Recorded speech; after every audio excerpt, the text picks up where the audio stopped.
À Abidjan et environ, des milliers de personnes se déplacent chaque jour par voie lagunaire. Dès les premiers cas de Covid-19, le secrétariat d'État chargé des affaires maritimes a donc dû arrêter des mesures pour éviter d'en faire un foyer de propagation. Au plan des mesures édictées, l'interdiction des sorties détentes sur les plages, surtout en groupe organisé.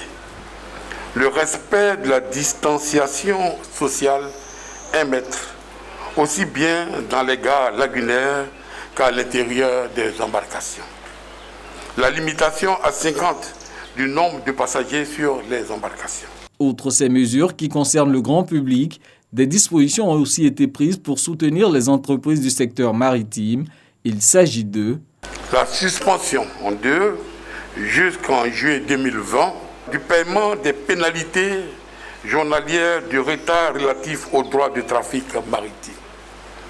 À titre d'exemple, pour un navire d'engrais de 25 000 tonnes, l'armateur paiera 250 000 francs de pénalité par jour de retard, soit 7 500 000 francs par mois, dont 1% par jour.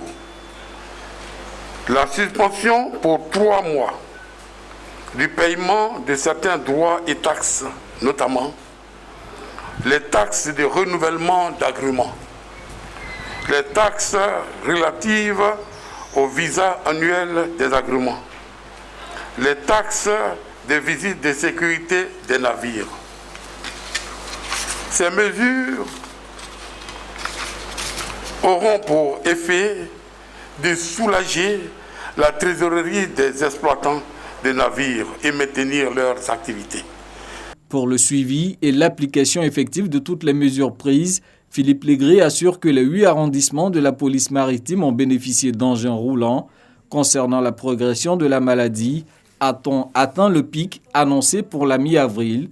Réponse du ministère de la Santé. Nous n'avons pas encore une visibilité nette pour dire que nous sommes à la fin de la montée et nous avons atteint le pic et que nous sommes en train de redescendre.